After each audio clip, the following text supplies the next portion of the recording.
बजरंग दल और विश्व हिंदू परिषद की जिलाई इकाइयों ने एसपी मिथुन कुमार को मिलाद के जुलूस की इजाज़त न देने की दरख्वास्त पेश की है। विश्व हिंदू परिषद और बजरंग दल ने एसपी मिथुन कुमार को आज बताया कि मिलाद के मौके पर बड़े पैमाने पर हंगामा आराई होने का शुबा है।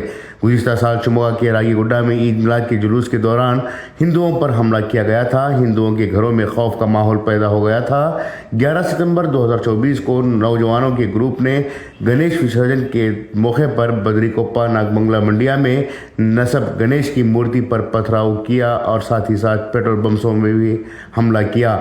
उन्होंने हिंदुओं पर हथियारों से हमला भी किया। इस कार्रवाई के पीछे इस्लामी बुनियाद पर तंजीमों का हाथ होने का शुबा बजरंग दल ने जाहिर किया है। इस फेल ने इस रियासत के हिंदुओं में खौफ की फिजा पैदा कर दी है और पूरी रियासत के लोग हैरान हैं।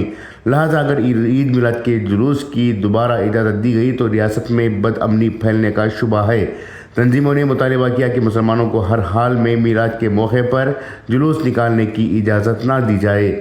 एक तरफ पुलिस महकमा हिंदू और मुसलमानों में भाईचारगी को आम करने के लिए मस्जिदों की कमेटियों के जरिए गणेश की मूर्तियों की गुलपोशी और गणेश पिंडालों में खड़ा करते हुए उनके ज़रिए से आरती निकलवा रहे हैं, तो दूसरी जानिब संघी मिलाद पर पाबंदी लगाने का मुतालबा कर रहे हैं। मुसलमानों का कहना कि क्या भाईचारगी को बढ़ावा देने का काम सिर्फ मुसलमानों का है?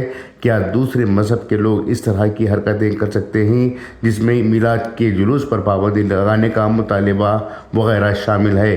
गौरतलब बात है कि गुज़िश्ता दिनों शिमोगा में गणेश की मूर्ति पर माला पहनाने पर मुसलमानों में शदीद नाराज़गी देखी गई थी और ये कहा गया था कि भाईचारगी को ज़रूर आम करेंगे लेकिन इस्लामी हुदूद को पार करने ना दिया जाए। और उन्होंने मुसलमानों से भी अपील की है कि वो गणेश की मूर्तियों की गुलपोशी वगैरह करने से गुरेज करें। ब्यूरो रिपोर्ट, इनकलाब न्यूज़, शिमोगा।